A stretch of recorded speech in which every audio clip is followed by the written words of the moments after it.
आखिरकार क्यों इस तरह से फैसले जो है वो लिए जा रहे हैं जो कि आम पब्लिक की बात करें, आम जनता की बात करें, उसमें संशय पैदा कर रहे हैं। हमारे साथ एक senior most leader Surjeet Singh Salathia ji हमारे साथ हैं। सर, आखिरकार क्यों इस तरह की चीज़ें जो है निकल कर सामने आ रही हैं जो लोगों को भा नहीं रही? और क्या लगता है, ये तमाम लोग जानते हैं कि उर्दू सबको नहीं आती, लेकिन फिर भी क्यों इस तरह की पोस्टें, नौकरियाँ जो है आगे वितरित की जा रही हैं कि जो उर्दू जानता होगा उसी को मिलेगी, बाकी के साथ भेदभाव क्यों? नहीं, देखिए, इसी के सिलसिले में भारतीय जनता पार्टी ने इस इशू को तमाम डिस्ट्रिक्ट लेवल पे, प्रोविंस लेवल पे और जो यहाँ के मुख्यमंत्री हैं उमर अब्दुल्ला जी, उनके पास भी एक डेलीगेशन भेजा था।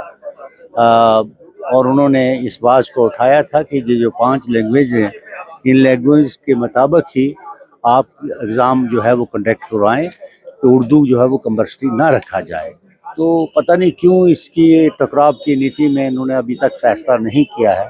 तो हम ये चाहते हैं कि इमीडिएटली इस पे ये ऑर्डर जो वापस करें, ताकि जो भी हमारे बच्चे हैं अपनी काबिलियत का इज़हार कर सकें और अपना जॉब अपॉर्चुनिटी को जो है उनको मिल सके। सर, क्या लगता है कि ये जो डिलेइंग टैक्टिक्स हैं, जिस तरीके से आप कह रहे हो, ये भी एक सियासत का हिस्सा है या फिर सोच विचार किया जा रहा है कि कौन सा समय आएगा जिसमें ये चीज़ों को हल किया जाएगा? देखिए, अब सवाल इस बात का, 9 महीने सरकार बने हुए हो गए हैं जी। और 9 महीनों में कोई खास काम दिख नहीं रहा है। लेकिन हमने चीफ मिनिस्टर को टाइम दिया था कि 5-7 महीने जो हैं वो टाइम देना चाहिए, ताकि जो भी सरकार हो काम कर सके। अब इसके क्या रिजल्ट्स हैं वो ये हैं, अपनी इस मसले में मैं समझता हूँ कि लोगों का ध्यान भटकाने की बात की जा रही है।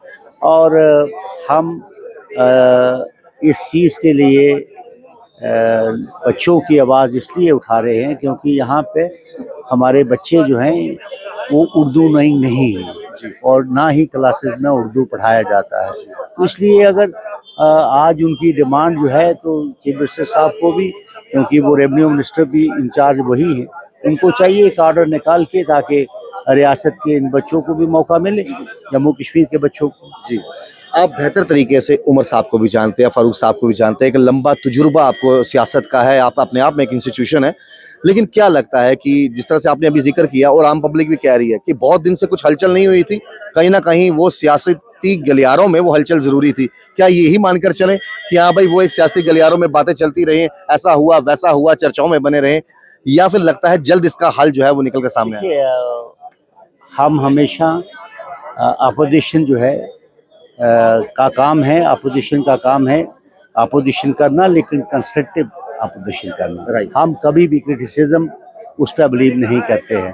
हम चाहते हैं कि जो भी अपोजिशन हो हेल्दी हो, और जो लोगों के नुक्ते हैं, जो लोगों की परेशानियां हैं, उनको उभारने का काम भारतीय जनता पार्टी करती है। और इसीलिए हमें लोगों ने चुन के भेजा है कि जहाँ भी इंसाफी होगी वहाँ आप आवाज़ उठाएं और लोगों की बात करें। बहुत बहुत शुक्रिया धन्यवाद। समय के लिए। तो हमारे साथ सुरजीत सिंह सलाथिया जी, एक भाजपा के सीनियर नेता है, एक लंबा तजुर्बा है सियासत का। साफ तौर पे इन्होंने कहा कि देखिए जी, इशारा कहीं ना कहीं उधर ही था कि काफ़ी दिनों से सियासी हलचल शायद नहीं हुई थी, तो ये इस तरीके से बातें निकलना लाजमी सी बात था। और ये भी कहा कि हमारी जो बातचीत है वो ज़रूर चल रही है, हो सकता है इस पर कुछ ना कुछ जो है रिजल्ट निकल कर पॉजिटिव सामने आए।